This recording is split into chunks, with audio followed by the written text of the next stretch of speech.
আমি এইজন মুখ্যমন্ত্ৰী আকৌ পাতিব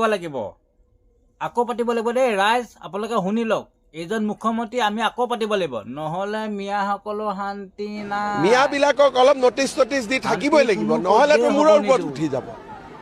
মইতো আগতে কৈছো যে পাৰো নোৱাৰো দিগদাৰি কৰি থাকিম সেইকাৰণে ইয়াত একো লোকধাক কৰিবলগীয়া নাই মই দিগদাৰিয়ে কৰি আছো পাৰো নোৱাৰো পিছত হ'ব কিন্তু দিগদাৰি কৰি থাকিব লাগিব সেইকাৰণে এছআৰতো 2-4খন নটিচ যাব এভিকশ্যনত 2-4খন নটিচ যাব বৰ্ডাৰ পুলিচৰ নটিচ যাব এইবিলাক আমি উৎপাত কৰি থাকিম আইনৰ ভিতৰত যিমান ব্যৱস্থা আছে নটিচ দি আমাৰ অধিকাৰ আছে যিকোনো বিজেপিয়ে কমপ্লেইন দিব পাৰে আমি দিম বৰ্ডাৰ পুলিচক যিকোনোৱে কমপ্লেইন দিব পাৰে আমি দিম চৰকাৰী মাটিত বহিলে আমি নটিচ দিব পাৰো আমি দিম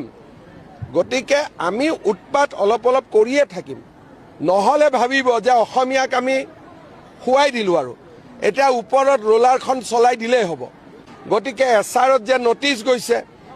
অলপ অফিচত আহিছে কষ্ট খাইছে এইবিলাকতো দি থাকিবই লাগিব না মই আশা নকৰো মই কৈছো যে কষ্ট দি থাকক